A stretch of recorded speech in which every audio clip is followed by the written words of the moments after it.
আমি কেমনে দেখাবো যে আল্লাহ আয় মাওলা এটা আমি শ্রেষ্ঠ নবীর শ্রেষ্ঠ উম্মতের আমলনামা, এটা কিভাবে দেখাবো? এজন্য আমরা এই কিতাবে পড়ছি উর্দুতে যে নবী তখন বলবে, উম্মত তুমি আমার এত বড় বেইজ্জতি কেমনে করবা? আজ হাসরের ময়দানে তুমি আমার উঁচা মাথা ছোট করে দিলা উম্মত। আমি তো এমনটা আশা করি নাই, আমি তো এমনটা আশা করি নাই। আমি তো 23টা বছর কোনোদিন ঠিক মতো খাই নাই, ঘুমাই নাই। আমি তো 23টা বছর দুয়ারে দুয়ারে ঘুরছি, কবি আরশ पर कभी फरश पर, कभी उनके दर कभी दर बदर, हमें आशिकी तेरा शुक्रिया, मैं कहां कहां से गुजर गया। কই থেকে কই ছুটছি, কখনো হাটে, কখনো ঘাটে, কখনো মাঠে, কখনো বাজারে, কখনো একজনকে, কখনো 10 জনকে ধাক্কা দিছে। উটের পোঁছা নারী বুড়ি আমার পিঠে চাপায় দিছে। আবু লাহাব আমারে গামছা দিয়া ধরে টাইনা কাবা ঘরের সীমানার থেকে টেনে বের করে দিছে। আবু জাহেল আমারে ধাক্কা দিতে দিতে খানায় কাবার সীমানার থেকে বের করে দিছে। আমি এত অপমান সইলাম, এত বেইজ্জতি সইলাম, আমি এত পাথরের আঘাত সইলাম, বিনিময় উম্মত তোদের কাছে আমার এই কলিজা ছেঁড়া রক্ত ভেজা দিন দিয়ে গেলাম, ইসলাম দিয়ে গেলাম, কোরআন দিয়ে গেলাম, সবকিছু এভাবে ছুঁড়ে ফেলে দিছ। আজ 30 বছরে যে নবীর কথা মনে পড়ে নাই, 60 বছর বয়স এখনো বিড়ি সিগারেট খান মিয়া, কেমনে নবীজির সামনে দাঁড়াইবেন? এই উম্মত, এই মুসলমান, আল্লাহর সাক্ষী রেখে আজকে রাতে ঘুমাইবার আগে একবার ভাইবেন, একবার ভাইবেন, একবার। 60 বছর বয়সেও বিড়ি সিগারেট ছাড়তে পারেন নাই, 60 বছর বয়সেও গালি দেওয়া বন্ধ করতে পারেন নাই, 60 বছর বয়সেও চা দোকানে নাচ গান বেড়ি দেখার অভ্যাস ছাড়তে পারেন নাই, 60 বছর বয়সেও সুদের টাকা নিচ্ছেন, কিস্তিতে টাকা নিতেছেন। আরে হারামখোর, কেমনে নবীর সামনে দাঁড়াইবা? কেমনে দাঁড়াইবা বাপ? ওই চাচা,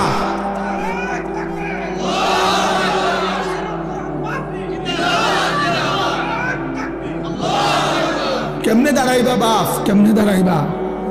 চাচা কেমনে দাঁড়াইবেন? কি মনে করছেন সুপারিশ? হাসরের ময়দানে নবীর সুপারিশ কি মামুর বাড়ি নাকি? এটা সাহাবহন মনে করছেন আপনি? হ্যাঁ, আপনি কি ভাবছেন এটা? আপনি বিড়ি খাইতে খাইতে বেহেশতে যাবেন গা? হ্যাঁ, আপনি সুদ খাইতে খাইতে বেহেশতে যাবেন গা? আপনি কিস্তি উড়াইতে উড়াইতে বেহেশতে যাবেন গা? খামখেয়ালি মনে করছেন এটা? আখিরাত খামখেয়ালি? খোদার কসম, কোরআন শরীফে আছে ১৬ লক্ষ আম্বিয়া আদম থেকে নবী মুহাম্মদ সাল্লাল্লাহু আলাইহি সাল্লাম পর্যন্ত হাসরের ময়দানের ভয়ে দিবানিশি কাঁদছে। এমন কোন নবী নাই, এমন কোন নবী নাই হাসরের ময়দানে কাঁদছে, হাসরের ময়দানের ভয়ে কাঁদে নাই। এমন কোন সাহাবী নাই যারা হাসরের ময়দানের ভয়ে কাঁদে নাই। এমন কোন আউলিয়া নাই যারা হাসরের ময়দানের ভয়ে কাঁদে নাই। নালে আউলিয়া কেরাম কাঁদছে কি লেগে? বাতের লেগে, চিরা বই বনের লেগে কাঁদছে কিসের জন্য? আল্লাহ হাসরের ময়দানে মাফ করে দিয়েন, আখিরাতে মাফ করে দিয়েন, কবরের আযাব মাফ করে দিয়েন, এই জন্য কাঁদে নাই। তো ওনারা কাঁদলেন কেন? ওনারা কাঁদলেন কেন? 24 ঘন্টা নেক আমল করার পরেও 5 ওয়াক্ত নামাজ পড়লেন, হালাল হারাম বাইসা চললেন, বউ বাচ্চারে পর্দা পুশিদায় রাখলেন, এত কিছুর পরেও সমস্ত আম্বিয়া কেন কাঁদলেন? সমস্ত সাহাবা কেন কাঁদলেন? সমস্ত আউলিয়ায়ে বুজুর্গানে দ্বীন কেন কাঁদেন? কেন কাঁদেন আপনি বুঝেন না? হাসরের ময়দান খামখেয়ালি? কথা বলেন না কেন? ওনারা কাঁদে আমল করার পরে, আর এবড়া সাদওয়ানে বইয়া বইয়া গপ মারে, এবড়া লম্বা লম্বা কথা কয় সাদওয়ানে, অমুকের ইমান নাই, তমুকের আকিদা বালা নাই, অমুকের। আরে বাপরে, সাদওয়ানে বইয়া বিড়ি খাইতে খাইতে কয় ভালো মানুষ তো নাই করতে, না না চাচা, ভালো মানুষ থাকবো করতে? ভালো মানুষের শেষ ব্যক্তি তো আমনে, পৃথিবীর সর্বশেষ ভালো ব্যক্তি তো আমনে। এই যে বিড়ি খাই না কাকু, আমনেই শেষ ভালো। এই আমনে আরি যে বেটার কাছে বিড়ির গন্ধে কাছে দাম যায় না, আমনে পৃথিবীর সর্বশেষ ভালো ব্যক্তি। কোনো কারণে পৃথিবীতে আমনে যদি মরে যান তো কিয়ামত সাথে সাথে ইসরাফিল ফু দিয়াল, কারণ এরপরে আর ভালো মানুষ আসবে। এবারেই তো শেষ, এবারেই তো চা দোয়ানে বইয়ে সিদ্ধান্ত দিয়ে দিছে ভালো মানুষ তো নাই। টেলিভিশন চায়, টেলিভিশনের দিকে তাকায় তাকায় আস্তাগফিরুল্লাহ আস্তাগফিরুল্লাহ। কি তো কি শুরু হইলো দেশটার মধ্যে। আমি বলছি একদিন রে চাচা আপনি যেটি চাইতে আছেন এটি শুরু হয়েছে। কি শুরু হয়েছে মানে নাটক শুরু হয়েছে, সিনেমা শুরু হয়েছে, আর বেডির নাচ শুরু হয়েছে। আর কি তা এটা নিয়ে আস্তাগফিরুল্লাহ, টেলিভিশনের দিকে চাইয়া চাইয়া নিয়ে আস্তাগফিরুল্লাহ।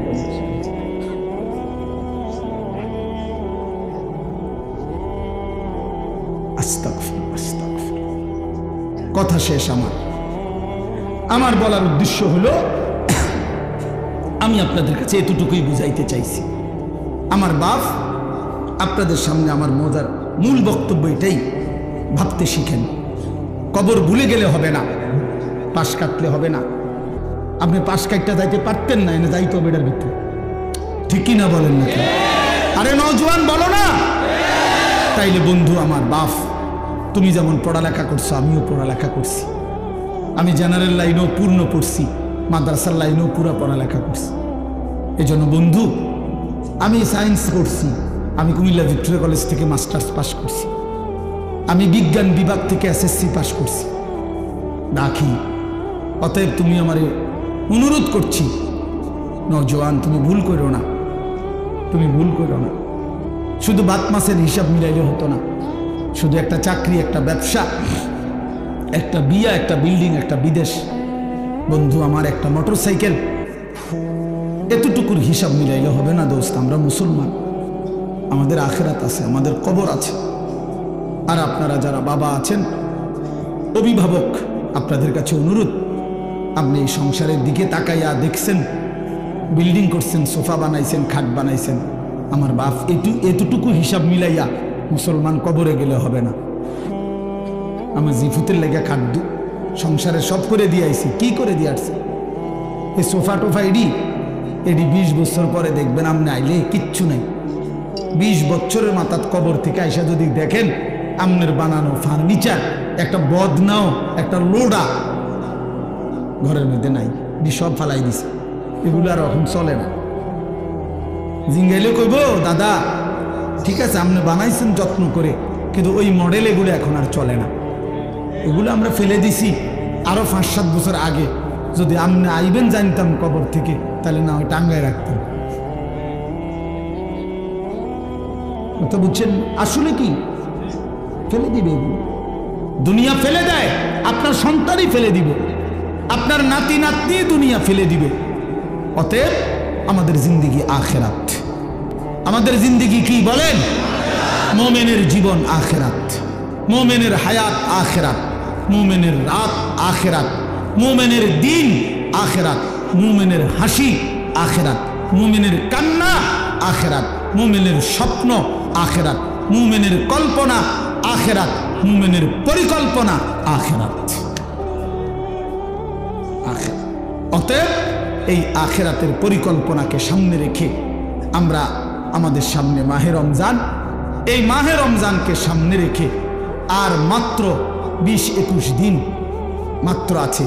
এই মাহে রমজানকে সামনে রেখে আমি অনুরোধ করছি দয়া করে প্রত্যেকে ইনশাআল্লাহ, নওজোয়ান ভাই তোমরাও, বাবা বয়স্ক বাবা আপনারাও, পর্দার আড়ালের মা বোন আপনারাও, হাত জোর করে বলি, আমি আপনাদের ছেলে কারো, আমি আপনাদের কারো ভাই, আপনাদের কারো সন্তান, আপনাদের কারো নাতির বয়সী হতে পারি আমি আপনাদেরকে অনুরোধ করছি।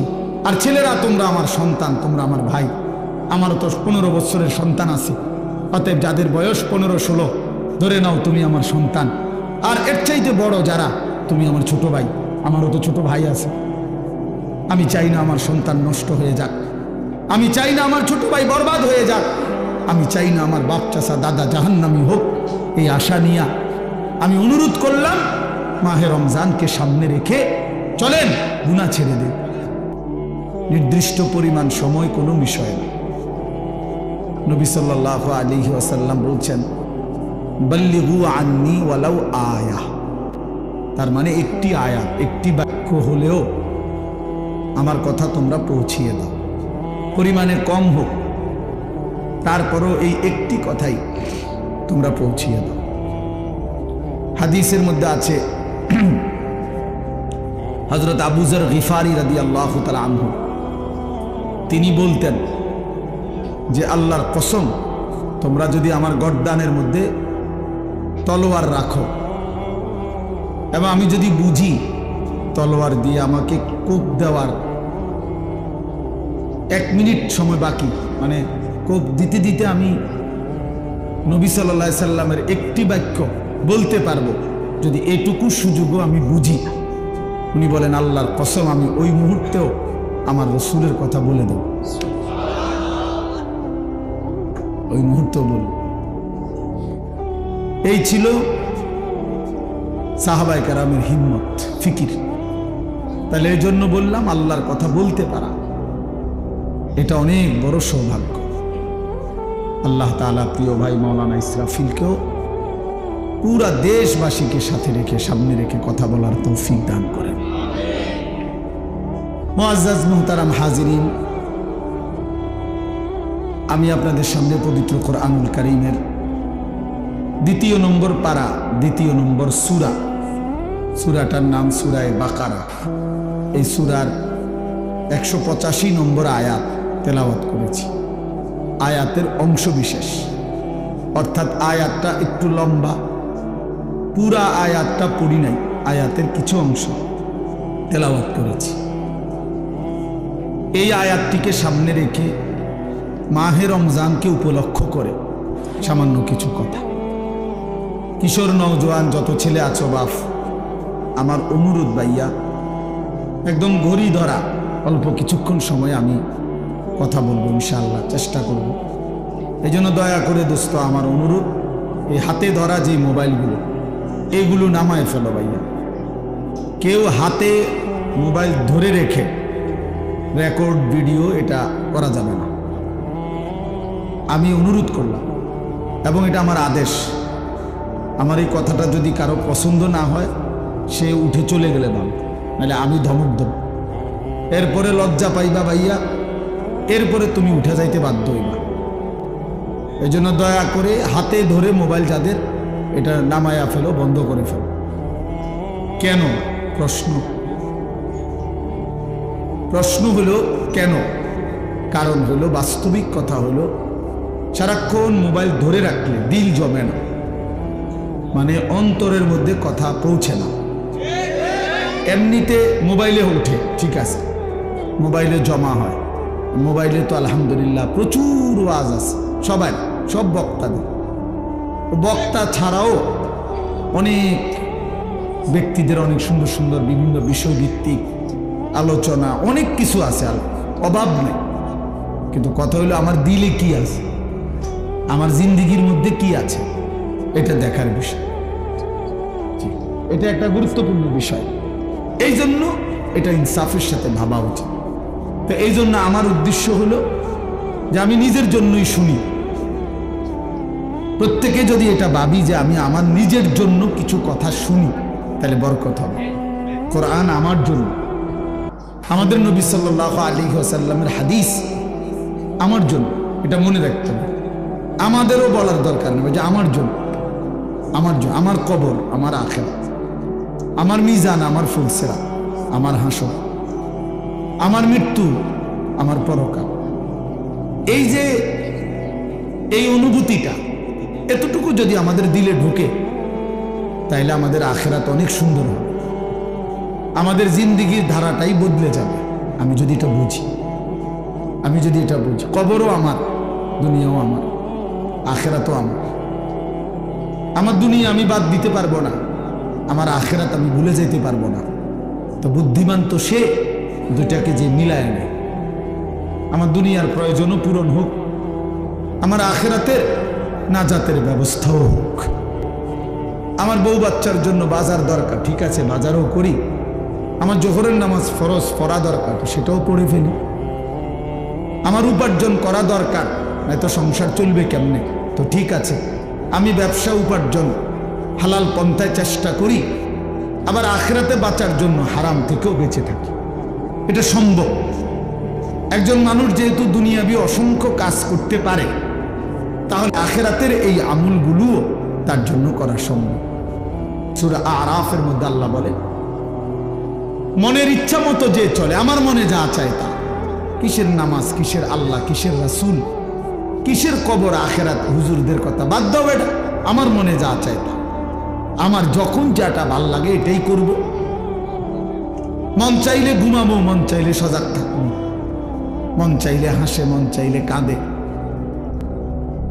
এই যার যখন যা মন চায় তাই করে। আল্লাহর বিধান, রাসূলের বিধান, কোরআনের বিধান যে অনুসরণ করে না, খোদার কসম আল্লাহ বলছে, ফামাসালুহু কামাসালিল কালব, তার উদাহরণ আল্লাহ বলেন কুত্তার মতো। কুত্তার মতো, এটা কুত্তা, এটা কুত্তা। কামাসালিল কালব অর্থ হলো কুত্তা, কালবুন অর্থ কুত্তা, কুকুর। অতএব যে জীবনে সেজদা নাই ওই জীবন কুকুরের জীবন। মনে রাখো ছেলেরা, নিজের পরিচয় মিলাইয়া নিও, আত্মপরিচয় মিলাইয়া নিও। তুমি মানুষ না জানোয়ার, তোমার লগে তুমি বুঝ করে নিও, অসুবিধা নেই। তোমার রাত তোমার কাছে, আমার রাত আমার কাছে, তোমার দিন তোমার কাছে, আমার দিন আমার কাছে, তুমি মিলাইয়া নিও। নিজের পরিচয় মিলাইয়া নেওয়া উচিত। আল্লাহ কোরআনে বলছে, ফামাসালুহু কামাসালিল কালব, শাহওয়াত, মনের চাহিদা, কামনা, বাসনা, মনে যা চায় তাই যে করে, আল্লাহ বলেন এই জিন্দেগি কুকুরের জীবন। অতএব এরপরেও যদি কোনো লজ্জা কারো না হয় তো কি করার আছে? কিছুই করার নেই। কেউ যদি বলে যে মনে মনে যে আমার কুত্তা কক আর শুকর কক, আমার সমস্যা না, আমি বেডি সামলি, হ্যাঁ, আমি নারী দেখবই, ছবি দেখবই, নর্তকী দেখবই, উলঙ্গ ছবি দেখবই আমি। এরপর বিনিময়ে আপনি আমার কুকুর বলেন আর শুকর বলেন, এটা আমার দেখা না। আমার শাহওয়াত, আমার মনের চাহিদা, আমার যা ইচ্ছা আমি তাই করব, তো ঠিক আছে, কোনো অসুবিধা নেই। কারো জন্য কেউ আটকায় না, কারো জন্য কেউ থেমে থাকে না, কারো জন্য, কারো মৃত্যুতে পৃথিবী থামে না, কারো জন্মেও পৃথিবী আটকায় না, কোনো সমস্যা নাই। কিন্তু দোস্ত আমার, আমরা প্রত্যেকেই আলাদা আলাদা নিজ নিজ কবরে ফিরে যাব, এটা মনে রাখতে হবে। আলাদা আলাদা নিজ নিজ কবরে ফিরে যাব আমরা। কাজেই একাকী হতেই হবে, একদিন একাকী আল্লাহ তাআলার মুখোমুখি হইতে হবে। সেদিন টের পাবেন, সেদিন টের পাবেন। কোরআন শরীফে আছে, আলহাকুমুত তাকাসুর হাত্তা যুরতুমুল মাকাবির কাল্লা সাউফা তা'লামুন। আল্লাহ বলে, বান্দা দুনিয়ার নেশায় আখিরাত ভুলে গেলা, তো মনে রেখো একদিন কবরস্থানেই পৌঁছবা, আর সেদিন আমি আল্লাহ তোমাকে জানাবো আমার প্রতিটা নাফরমানির শাস্তি কি। আমি জানাবো বান্দা, আমি দেখাবো তোমারে, তুমি দেখবা বান্দা, আমি তোমাকে দেখাবো, আমি তোমাকে বুঝাবো। এজন্য দোস্ত, নওজোয়ান, প্রিয় সাথী, এটা মনে রেখো বাপ, আত্ম উপলব্ধি, আত্মপরিচয়, আত্মসম্মান, আত্মমর্যাদা অনেক বড় সম্পদ। এটা বুঝা যে আমি কে আসলে। আমি একজন মুসলমান, আমার বাবা মুসলমান, আমার মা মুসলমান, আমার বংশ মুসলমান, আমার গোটা মহল্লা মুসলমান, আমি ইমানদারের সন্তান। অথচ আমি এক ওয়াক্ত নামাজ পড়ল না, 365 দিনে, খোদার এক বছরের কোনোদিন ফজরের নামাজ পড়ল না। এটা মুসলমানের বাচ্চা, এটা মানুষের বাচ্চা, এইটা জানোয়ার না। তো জানোয়ারটা কেটে, এ জানোয়ার না তো জানোয়ার কে তাইলে? কে জানোয়ার তাইলে? এইটা অসভ্য না তো অসভ্যটা কে? এটা না তো কে অসভ্য? তাইলে আল্লাহ কাকে বলছে কুত্তার মতো? কাকে আল্লাহ বলছে ইনহুম ইল্লা কাল আনআম? আল্লাহ বলছে মনের ইচ্ছা মতো যে চলে তার পরিচয় আর কিছুই নয়, শুধুই জানোয়ার, আনআম, চতুষ্প জন্তু। তাকে বলছে বাবা, এই মানুষ রূপী এই জানোয়ারদেরকে বলছে, যাদের জিন্দেগিতে সেজদা নাই, আল্লাহ নাই, আখেরাত নাই। কে মা, কে বাবা, কি ধর্ম, কে বানাইছেন, কিচ্ছুর খবর নাই। মোবাইল, নারী, ছবি, অশ্লীল দৃশ্য, অসৎ বন্ধুদের আড্ডা, হাসি ঠাট্টা, সারা রাত মোবাইলে উলঙ্গ ছবি দেখতেছে, সকাল 9টা 10টা পর্যন্ত ঘুমায় আছে।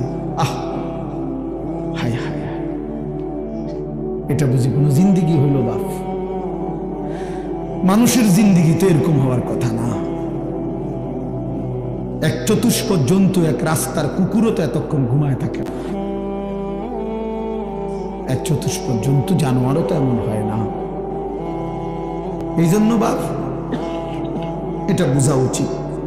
প্রিয় ভাই আমার, ছেলেরা আমার, কোনো একজনও যদি বুঝে থাকো তো তুমি মনে মনে হিসাব মিলাই, তোমার বন্ধুর লগে না, তুমি একা হিসাব মিলাইবা।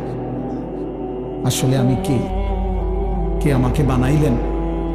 কেন বানাইলেন? আমি কোত্থেকে আসলাম? তিনি আমার কাছে যা চাচ্ছেন আমি তা করছি কিনা? আমি যা করছি আমার আল্লাহ তা চাচ্ছে কিনা? প্রতিদিন নিয়মিত যে মানুষগুলো মৃত্যুবরণ করে তারা কোথায় যায়? কে তাদেরকে নিয়ে যায়? কেউ তো মরতে চায় না, কিন্তু কেউ তো থাকতেও পারে না। কোন অদৃশ্য মালিক তাদেরকে নিয়ে যাচ্ছে। বন্ধু, এতটুকু বিবেক যদি না খাটাও, বাবাদেরকেও বলি, আপনিও যদি না খাটান, আখেরাত যদি না মিলান, কেমনে কবরে যাইবেন বাপ? কেমনে যাইবেন? কাঠ পালং আর সোফা ফার্নিচার বানাইয়া হিসাব মিলাই লেলেন, মানুষের দেখাইলেন খাট পালং সোফা, বিল্ডিং, দালান, টাইলস, জমি, গাড়ি।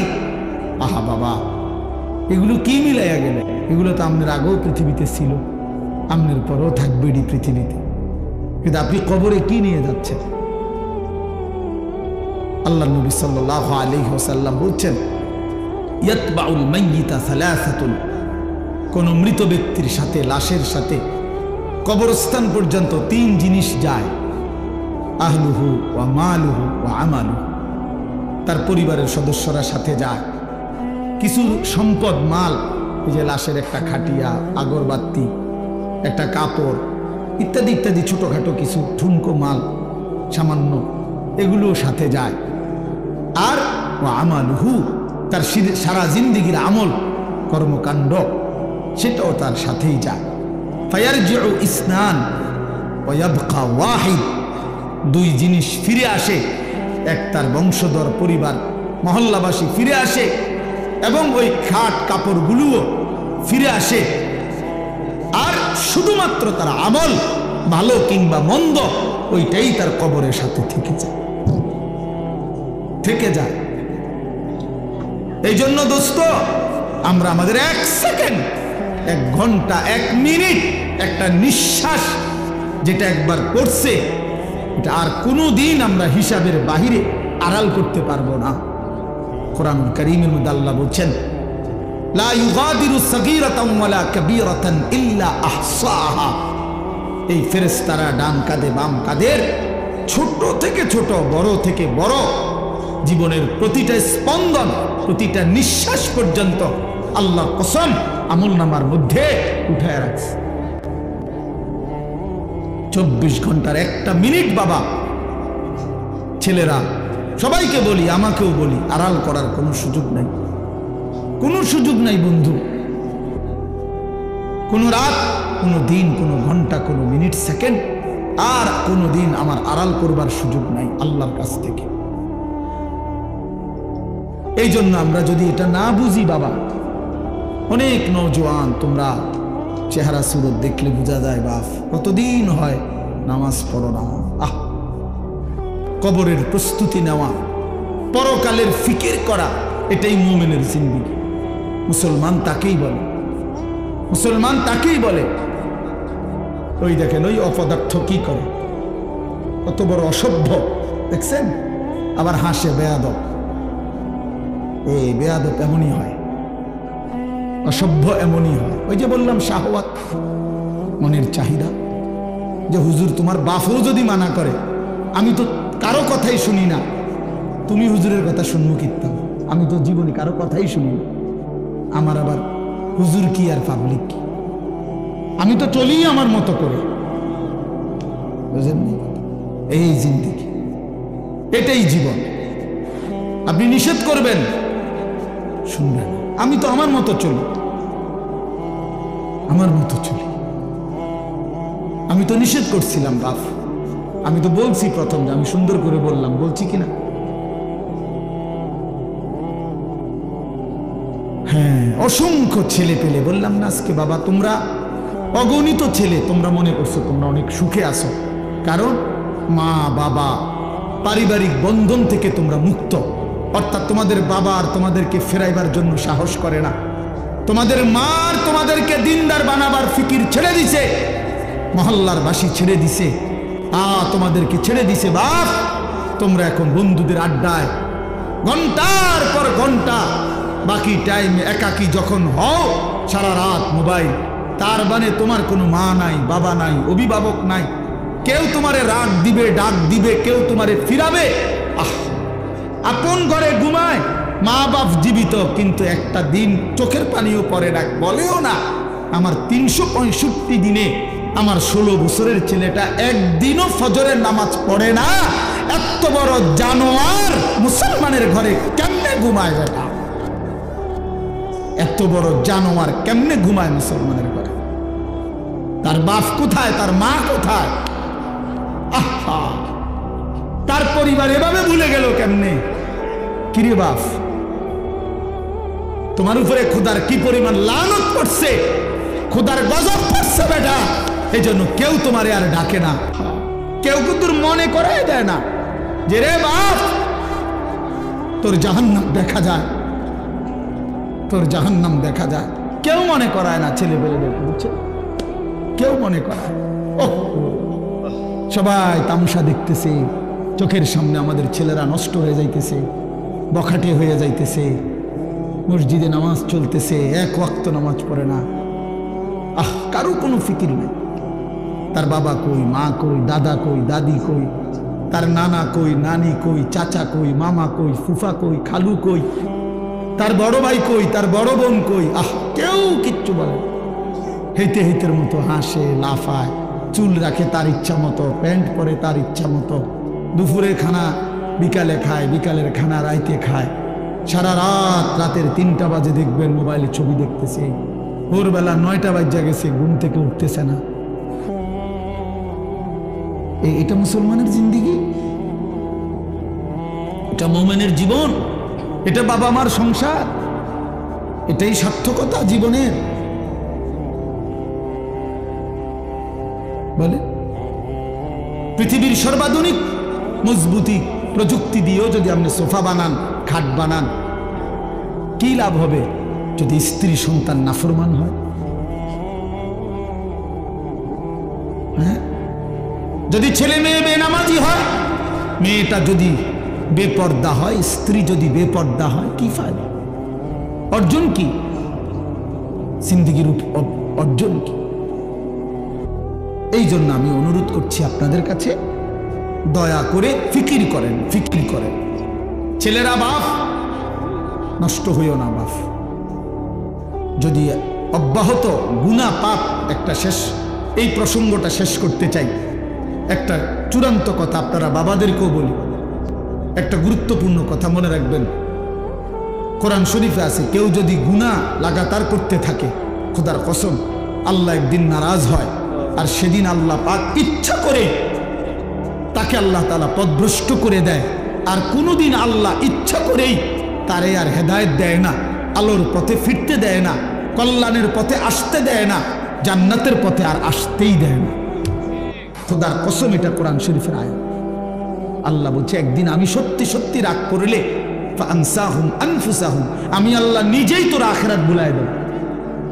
যা, ঠিক আছে বান্দা, গরু ছাগল কুকুর বিড়ালের মতো খা, ঘুমা, পেশাব পায়খানা কর, যৌন চাহিদা মনে পূরণ কর, ঠিক আছে বান্দা, খালাস। নুয়াল্লিহি মা তাওয়াল্লা ওয়া নুসলিহি জাহান্নাম। যা বান্দা, তোর এই উল্টো পথে চলছিস, চলতে থাকো উল্টো, আমিও তোরে উল্টো পথে চালায়া দিলাম।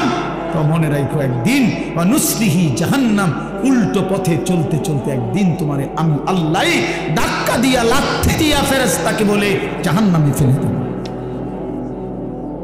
জাহান্নামে ফেলে দেব। হ্যাঁ, কোরআন শরীফে আছে, আল্লাহ বলবে হাসরের ময়দানে ফেরেশতাদেরকে, ফেরেশতারা আমার নাফরমান বান্দাদেরকে খুজুহু ফাগুল্লু, ওদেরকে ধর, এই ফেরেশতা ধরো, আর ফাগুল্লুহু বেঈমান বান্দাগুলো নাফরমানগুলোরে বাঁধো, টাইট করে বাঁধো। বাঁধার পরে বলবে সুম্মাল জাহিমা সাল্লু, এবার জাহান্নামের মধ্যে ছুঁড়ে মারো, একটা একটা লাথি দিবা, এক এক লাথিতে যেন গিয়ে জাহান্নামে পড়ে, ত্রাম করে মারো লাথি দাও। তুমি দেখো কোরআন শরীফ, কোরআন শরীফে আছে সূরা আল হাক্কা, এই সূরা সুম্মা ফি সিলসিলাতিন যারউহা ৭০ যিরাআন ফাসলুকুহ। ফেরেশতা যখন নাফরমানকে হাসরের ময়দানে বেঁধে জাহান্নামে লাথি দিয়া মেরে ফেলে দিবে, আল্লাহ তখন আবার বলবে জাহান্নামের ভিতরে ফেরেশতাদেরকে, আল্লাহ পুনরায় বলবে ফেরেশতারা আমার এই নাফরমান বান্দাকে জাহান্নামের ভিতরে ৭০ হাত লম্বা আগুনের শিকল দিয়া এবার আবার বাঁধো, আবার বাইধা ফাসলুকুহু, কুকুরের মতো কুত্তার মতো পুরা জাহান্নামে তারে ঘুরাও, আর সবার সাথে পরিচয় করিয়ে দাও তার নাফরমানি পাপগুলো কি কি। খোদার কসম, এটা কোরআন শরীফের আয়াত। ফেরেশতা বলবে জাহান্নামী বাকিদেরকে, জাহান্নামীরা দেখো, এটা সেই বেঈমান যে জীবনভর চুরি করেছে, জিনা করেছে, মদ খেয়েছে, জুয়া খেলেছে, নারী ছাড়া, ছবি ছাড়া, জিনা ছাড়া, উলঙ্গ দৃশ্য ছাড়া, অসভ্যতা ছাড়া যার রাত কাটে নাই, এটা সেই জানোয়ার। ফাসলুকুহু অর্থ এটা আল্লাহ বলবে, বেটা আল্লাহ বলবে কুত্তার মতো তারে জাহান্নামে ঘুরাও, আর সবাইরে দেখাও, সবার সাথে পরিচয় করিয়ে দাও, তার পাপের কথা বলে দাও। নাউযুবিল্লাহ। কি বাপ, কি মনে করছো তোমরা? খামখেয়ালি না, খামখেয়ালি। কি মনে করছো দোস্ত? জীবন মানে এখানেই শেষ? ইন হিয়া ইল্লা হায়াতুনা দুনিয়া। আল্লাহ কোরআনে বলছে কাফের বেঈমানদের বক্তব্য হলো জীবন মানে শুধুই দুনিয়া, নামুতু ওয়া নাহইয়া, এখানেই মৃত্যু, এখানেই জীবন। ওমা নাহনু বিমাবউসিন।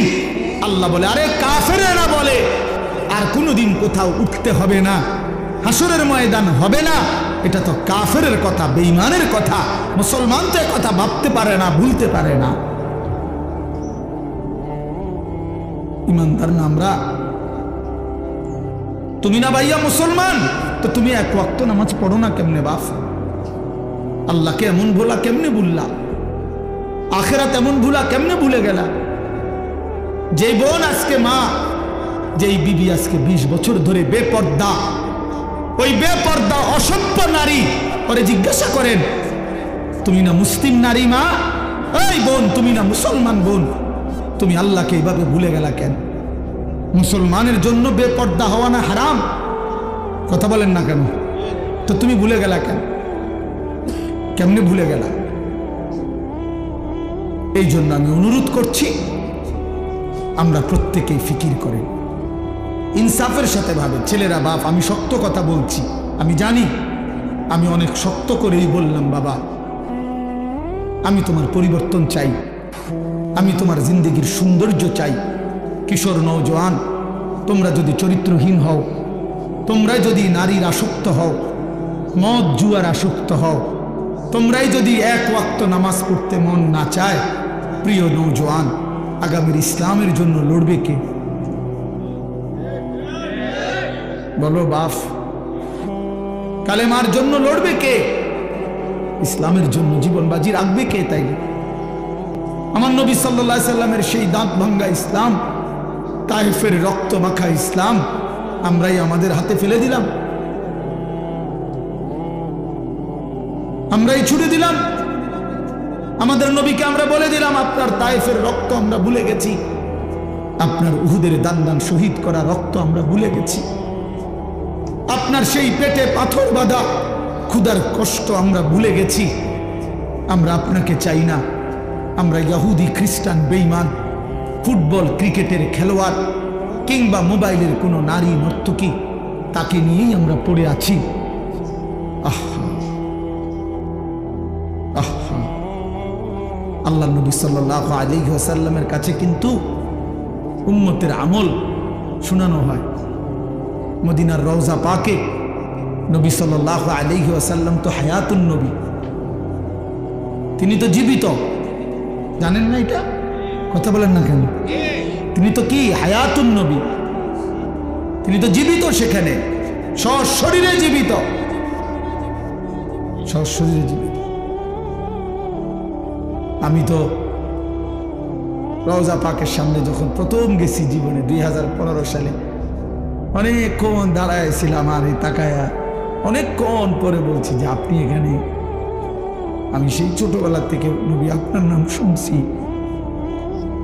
কত লক্ষবার আমি আপনার দুরূদ করেছি, আর আপনি এখানে।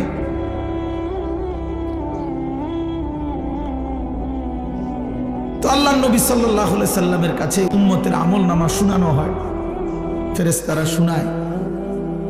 আপনার উম্মতের আনিস আজ 1 সপ্তাহ যাবত এই করেছে। নবী সাল্লাল্লাহু আলাইহি সাল্লামের উপরে কেউ যখন দুরূদ শরীফ পড়ে, আল্লাহ নবী সাল্লাল্লাহু আলাইহি সাল্লাম বলেন সঙ্গে সঙ্গে ফেরেশতা ওই ব্যক্তির নাম এবং বাবার নাম সহ আমি রাসূলের সামনে পেশ করি। বিইসমিহি ওয়া বিইসমি আবিহি, ওই ব্যক্তির নামও বলে, তার বাবার নামও বলে। নবী সাল্লাল্লাহু আলাইহি সাল্লামের সামনে শোনানো হয়। তো আচ্ছা, মনে করেন আমার এই বন্ধু, ওনার নাম হলো হাফেজ মাওলানা আবু হানিফ ভাই। এখন কেউ মনে করেন আমার কাছে ওনার নাম খুব বলে আইসা আইসা, তো কোনো একদিন যদি 6 মাস পরেও 6 বছর পরেও উনি যদি আমার সামনে আইসা বলে যে হুজুর আমার নাম আবু হানিফ, তাহলে আমি কি বলবো? আরে আপনি না, আপনার কথা আমি কত শুনছি, অনেকেই আপনার কথা বলে, বারবার বলছে। খোদার কসম, যেই উম্মত রাসূলুল্লাহ সাল্লাল্লাহু আলাইহি সাল্লামের সুন্নাতকে অনুসরণ করেছে, দুরূদ শরীফ পড়েছে, নবীজি সাল্লাল্লাহু আলাইহি সাল্লামকে অনুসরণ করেছে, তো তার নাম তো নবী সাল্লাল্লাহু আলাইহি সাল্লামের সামনে বারবার উচ্চারণ হয়েছে।